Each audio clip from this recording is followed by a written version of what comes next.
Well, sure. And Bob and I chatted a little bit today, so we'll try and tag team this a little bit, but we're both on the same field here type deal.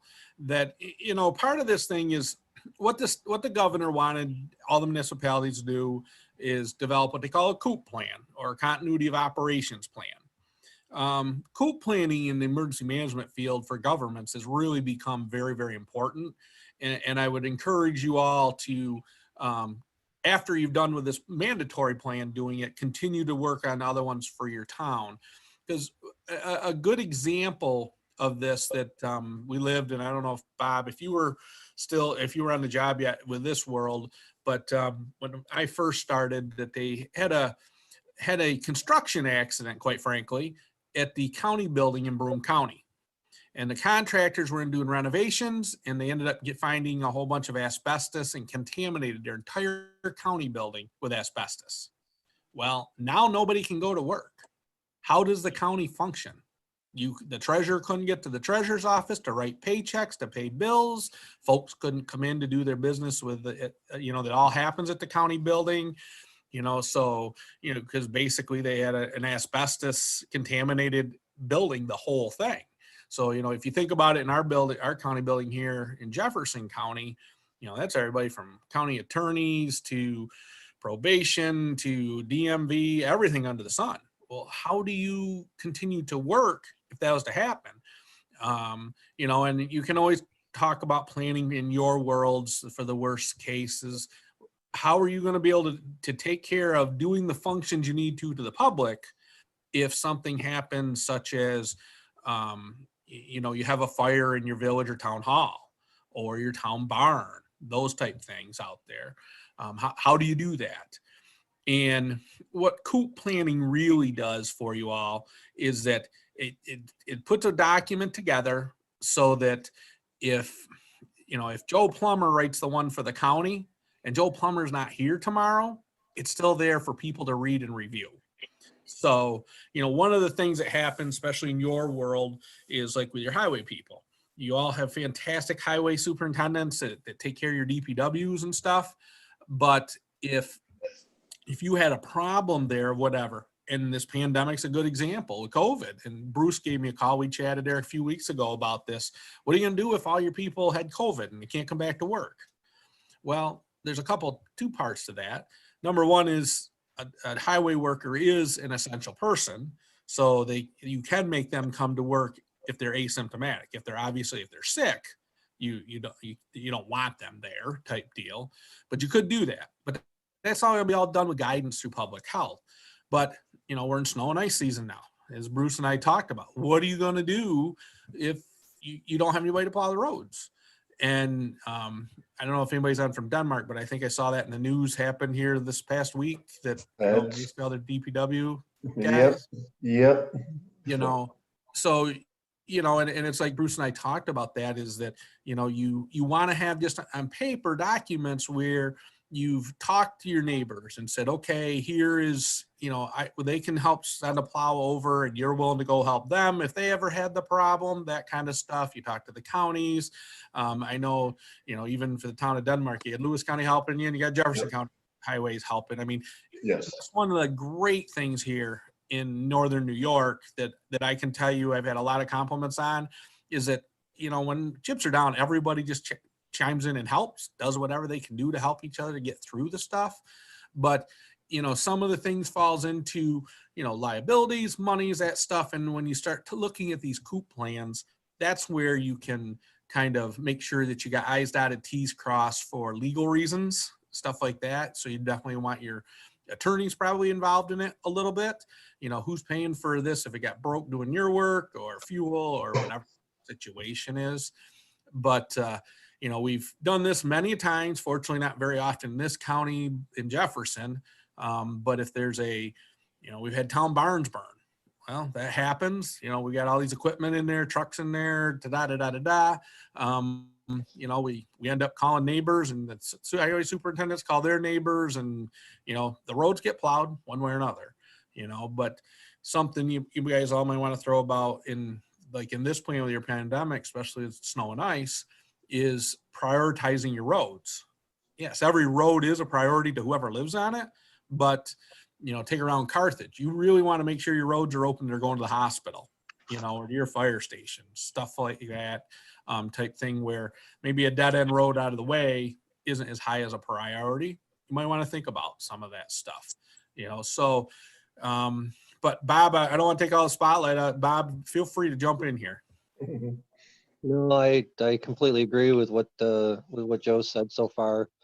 The town of Denmark Highway Department's an excellent example, but also at your village, your town, municipality level, you've got your chair and you've got your vice chair. Okay, so you got a plan A, plan B. But what happens when, and this actually did happen in the southern part of the county, we had a major flood and it blew out a road. We were evacuating people from the houses. We called up the highway superintendent, and we needed to shut off water. We had exposed septic lines, etc., so on and so forth. And we couldn't get a hold of him. And they actually went as far as knocking on his door, and his significant other just said, he's not available. Okay, well, there was no plan B. So there was no one that had access to any of those town and village water line systems, etc. And it was all on paper. And so he knew where they were. They were rolled up in a corner somewhere, but nobody else knew where they were. So that's just an example of how things, can quickly go sideways on you if you don't have a plan B or a plan C. And I think that's kind of what they're looking at the state level, and what they're requesting of you. But one of the things that I've reminded a couple of the municipalities about is, this is your document. This is your directive for how you plan to do things in your village. There's nobody that knows your town or village better than you or the people that are representing that village. So have this open, honest conversation at your board meetings, and listen to what everybody has to say as far as their input, because everybody's got a different idea about this. And I know it seems confusing and it seems like a heavy lift to get this done, but it's really not. Joe and I write plans all the time. It's what we do. And I've extended an offer to anyone in Lewis County that once you get this document done, I'd be more than happy to take a look at it. And I'm not there to evaluate it. I'm not there to cut it apart and say you should do this or you should do that. But I may make a suggestion. Have you thought about your town courts? Have you thought about your water department? Maybe you don't have a water department. So this isn't a one size fits all plan. This is a one size fits you plan. So just keep that in mind when you're creating these things. And I do know that there are some union issues as far as how these things go. Reach out to that union and say, what would you like to see in it? Reach out to your neighboring municipality and see what their plan looks like, and offer your plan to the neighboring municipality. Maybe they've got some really good ideas and maybe something you never thought about. So, and I know that these are very, very genericized answers to these complex questions, but the bottom line is, your village best. And I think to kind of play off of Bob, and he's right, you guys know your municipalities completely, but you guys do have an upper hand with this. The governor's directive is only to worry about the pandemic. You're supposed to develop a continuity operation plans for a pandemic. It's not, they're not making you do one right now for a fire or a flood or whatever type thing. So a lot of the stuff, and that's why this really isn't that heavy a lift in my opinion, is because all you really got to do is put down paper what you're doing now. Bob was talking about your courts. Well, you guys most of all figured out how your courts are working at this point. Is it, they're just not having it, they're doing it virtually, whatever. It's just putting that stuff on paper. And that's kind of one of the good opportunities here with the governor having you guys do this, is that everything's fresh in your mind and you're already doing it. And most of you are all doing it well, and you've learned some lessons as it goes. You just really need to put that on paper. But then, my recommendation is down the road, continue to build this, because as Bob says, this is a living document that's yours. And, Bob and I both agree on this topic because we've talked about it. Don't put somebody's name in it. Put somebody's position in it. So, what I mean by that is don't write in there that if Wayne McElroy's not here, then Fred Flintstone's the next one in charge. No, put the, the titles that go in there with them down through. An example, I'll tell you that I ran into this not long after I got into this position, that fortunately my predecessors had figured it out, and it was on paper in the County Comprehensive Emergency Management Plan that I never even realized this till it happened, but Joe Plummer, this luck, you're always going to have this kind of luck, that every 2 years, all legislators have to be reelected and have to be re-sworn in. Well, at this one particular year, the board meeting is typically always the first Tuesday of the month type deal. Well, the way the calendar worked, the first of the month, the first of the year was Wednesday. Well, we ended up having a snowstorm, and I had to declare a state of emergency. So typically the chairman of the county board of legislators is the one that signs that. And then the progression is, if that person's not available, then the vice chair is. Well, in this time frame, we didn't even have a legislator that was sworn in. We didn't have a chair, didn't have a vice chair. And so now we're scratching our heads. And I said, well, let me go look at the plan to see if there's something there. And lo and behold, thank goodness for my predecessors, it was defined there that if the third procession there is actually the county administrator, and we've actually had discussions and updating things, and it takes a board action to do something like that with that plan. But do we need to go a little bit deeper in that? Does it need to be the deputy county administrator to be in chair to the fourth, and then even down to the county emergency manager being the fifth chair? We're in a society where everybody can move and go and that kind of stuff, and you just never know who's going to be in town when something happens. So you just want to be thinking about some of those things, and and you guys are writing law and policy, so you do want to check with your attorney about this stuff to a point. Make sure there's nothing there that can get you hung up.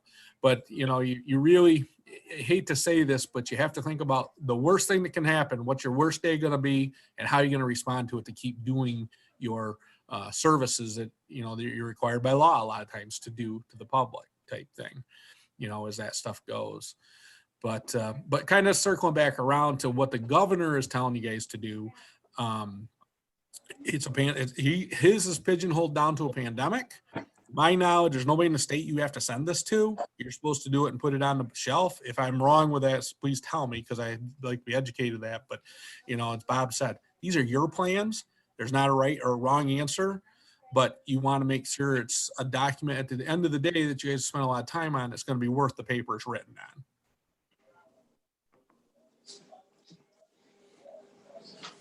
Can I ask a question? Bob, any other? Go ahead. You want these really simple though, right? You don't want them dragged out. You want them right to the point. You don't want long sentences.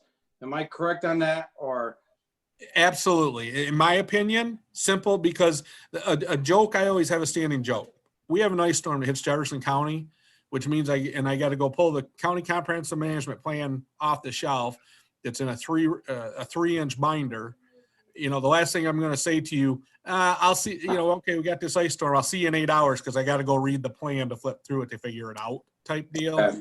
So, I am a huge fan of the old statement, the KISS method, keep it simple, stupid, and I'm the stupid one. So I'm all right, good enough. Thank you. I will 100% concur with that. I keep it as simple as possible and as generic as possible.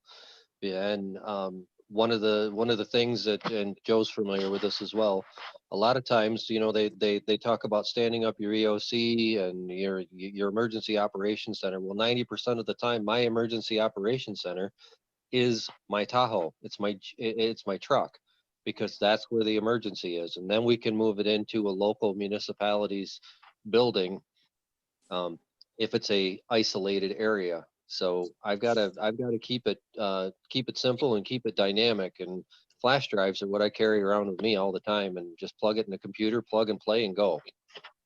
And a good example of that is just what we lived here in Carthage here in the last couple of days.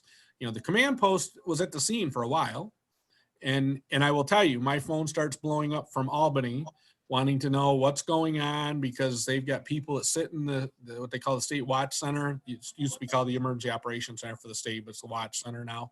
They have folks that sit there and just data mine all time, 24/7, looking for Twitter feeds, looking for Facebook, any social media chatter of whatever's going on. And I'll share a story with you all how fast this really happens. About probably 3 or 4 years ago now, we had a tragic event happen at the Jefferson County Fair. And we had a poor person that took their life by suicide with a gunshot. And it was 2 hours before the fair opened on Tuesday. So it's there. I'm at the fairgrounds, and a really good friend of mine who was a state police sergeant at the time, and he's now a lieutenant, but he and I grew up together. We're both standing at the fair. We're both standing side by side, pretty much in the office. I hear over my radio the ambulance get called for this medical emergency for a self-inflicted gunshot wound on the fairgrounds. So he and I head over there, and I mean, we had to go across the fairgrounds to get there. I am not exaggerating. His phone and my phone are both ringing and blowing up before we can even get to the scene. And it's the state calling us saying, we're hearing you got a gunman running around the fairgrounds. What's going on? That's how fast this stuff happens nowadays, and we spent 20 minutes getting all that stuff quarreled to say, no, look, it all happened in one of their campers. Everything's contained. We have the weapon, but that's what happens. So that's how fast these things come out of that stuff now with the social media world with that stuff. So, those are some of the things that, even with this whole situation, my phone was ringing yesterday morning or yesterday afternoon, right after it happened. Are you opening your EOC up? Open your emergency operations center up? No, I don't open our center up very often unless there's a need. If we have unmet needs that we need it for, I'm all for it. No problem. But everything was being handled there locally. And once they just got set up a little bit further, they moved to the Carthage Fire Station. That was the emergency operations center for that event. Everything was being handled and met there. It's a good thing, I guess, we've come to a society where we're so dependent upon the internet and technology for that. It makes us mobile, quite frankly.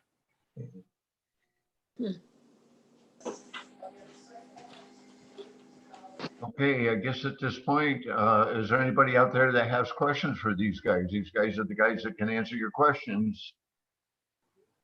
Well, if we can't, we'll baffle you. Well, I guess the question would be on the county support, and in the plan, the lodging requirements that you're supposed to have some type of response to how you're going to deal with for lodging for your employees. And then there's also the concern with in a pandemic is, for the folks that won't wear a mask. How do you require them, or later on a vaccine? When you say lay a plan and deal with the situation, is that, to me, there should be some preventative measures in there to prevent the situation from becoming worse or getting started to begin with. So I don't know, I guess I'm looking for suggestions on how you deal with this. And then the other issue I would have on the comments of most of us are minimally staffed. It's one deep in a lot of our situations. The expertise doesn't go out very far. That one person's gone, we're down. The town clerk's out, justice is out. So, it's like, how do you deal with it? I don't have anybody to do that particular function, and as you say, as automated everything is, all the systems that we deal with. And then we have maybe a majority of the folks that are involved are politicians in the fact that they're elected officials who change continually. And so I understand about outlaying a plan, but it's one thing when you have full-time employees and you have a staffing for continuity on those things, but how do you deal with your one deep and they're gone? So, I mean, my concerns are how do I prevent getting to that point when you're dealing with these pandemics? Well, I think, and I'll be the first, and Bob, please chime in here by all means. But you know, I think part of the thing there is that you're running, and this is where your attorney stuff comes in. And this is a question that I can't answer, but can you tell somebody they have to have the vaccine? Can you tell somebody's employee they've got to wear a mask? I think on a mask situation, I think there is. That's probably really nothing different than you telling a person in a dump truck they have to wear a seatbelt. But that's where the union thing comes in and talking to your attorneys about that stuff. As far as the vaccine goes, that's a real controversial topic out there already. If they're going, you know, if an employer can tell anybody that they are going to take it or not, type deal, you run into religious beliefs, all that stuff.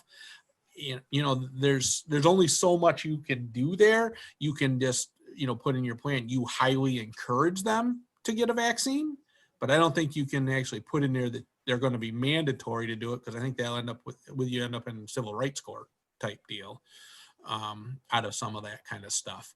Joe, I can just tell you on that. Our attorney has said that it'll take New York State to take those actions. Yeah. So I think to check that box, Bruce, in my opinion, and Bob, please chime in. You just need to put in your plan, you're going to highly encourage all employees to get this vaccine when it's available. And even if you put language in there that they can do it on town time type deal, so you're paying them to go to it or whatever type thing, you know, so to try to sweeten that pot a little bit to get it done. You know, I think that's probably the best you can do. Bob, thoughts? So we'll address the questions one at a time. For his first one, as far as like lodging requirements go, you can put very generic verbiage in there, lodging as available in the area. And if it's mass lodging, Red Cross, you know, contacted for additional lodging availability, etc. And as far as the mask thing goes, you can put in there verbiage of public health guidelines or CDC guidelines as requested. And once again, you could defer to union representatives and say, you know, we strongly encourage our employees to follow the public health guidelines, etc. And as far as the changing of the elected officials part of it goes, Joe and I both do, through the Department of Homeland Security and Emergency Services, we do what's called Tier 3 training. When you have a turnover of elected officials, you can request a Tier 3 training, and Joe and I will be happy to come down and facilitate that training for you. This brings the state in, and it brings everybody in that are newly elected and brings them up to speed on how emergencies work and why we are the people that we are and why we do what we do, and how we can assist your town, village, or municipality in your emergencies on any on that given day. So that's my 1, 2, and 3. And what Joe said was absolutely 100% correct. You can't force anybody to do anything. Then you start to get into civil rights things that's very, very gray. However, the unions can enforce guidelines I'm sorry, assist you in enforcing guidelines, and perhaps they're going to become a good ally in your situation. All right, thank you. And, you know, and just to play on Bob about the lodging thing, Bruce, like if you're talking about for the highway department, you know, something about like, you know, the town went and bought half dozen cots, whatever number you have there, and you have them at the town barn, that checks that box too, you know, because quite frankly, if they can't get out, you know, you need them to get rest and they need to get back in their truck type thing. You know, you might have a break room or something. You make a bunk room out of some cots or something, you know, fold out cots or whatever. So you just kind of sometimes have to think out the side of the box there with it. How about some other questions out there? Anybody got any other questions?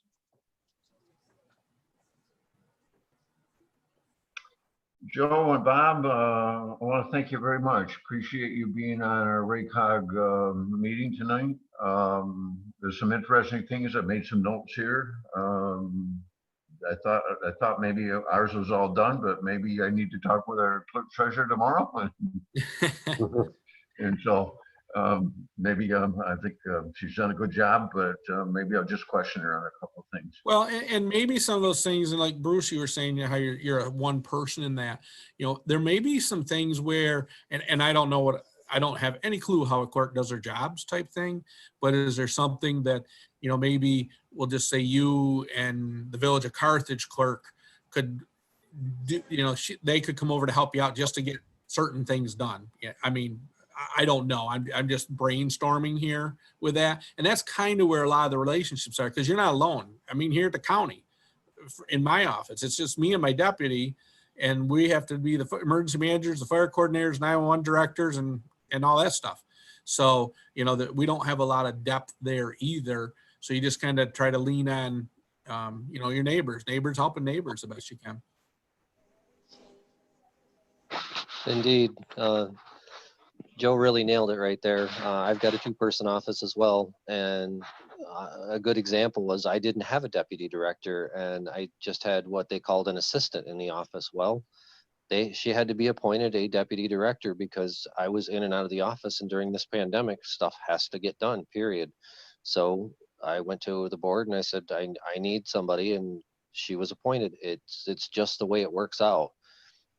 It's thinking outside of the box, and it's sometimes there's some urgency involved in all of this, and maybe this is that urgency that your towns and villages were looking for to move these things forward. The old saying, the way it's always been done, really needs to be erased, and start leaning for, the old state saying, lean forward, but don't lean forward to the point to where you start to fall over. Keep it very, very generic, and just remember, this is a living document. If things change from year to year, absolutely make those adjustments from year to year. It's your plan. Make it your own and make it good. And this is Mickey. I was just going to mention too, Ken, I know you had a question earlier. I don't know if you heard Bob before, but he said he would look over any communities within Lewis County, look over their plans if you need them to look over anything. Well, I think I'm the same way. I mean, after listening to this, I got to go back and reread mine, because I mean, what we've done, just so everybody knows, I mean, we got one clerk. If something happens with her, we bought a computer. She can actually take that home and do everything from the village right at her house. I mean, that was something I think that helped us as far as that concerns. But something there with that topic, you just might want to think about. And I mean, it all costs money, and you can always what if this stuff all to the world. Oh yeah. But kind of take this out of the pandemic world, and the village office burned, and Yes. your burned up there. Yeah. You know what? Then what are you going to do? I mean, she got a laptop at home that she doesn't have a service connect to. Just things to. And again, it's just bringing points to think about. Yeah. Yeah. I mean, she's pretty. I think they got all the services all hooked up. She could do everything from the house that she could normally do at the village. Right. I'm sure she can. I mean, I can do all my stuff in the county here at home or in California. It doesn't matter. But Right. We're also backed up on the, ABS has our stuff backed up for us as well. Obviously we would be missing the bills and the hard copies of things. But as she moves forward with ABS, everything gets scanned in and we have a back, like it's a regular backup. yeah, and that's great thinking right there. That's a perfect example that, you're all, as they say, the old adage is your eggs aren't all in one basket per se.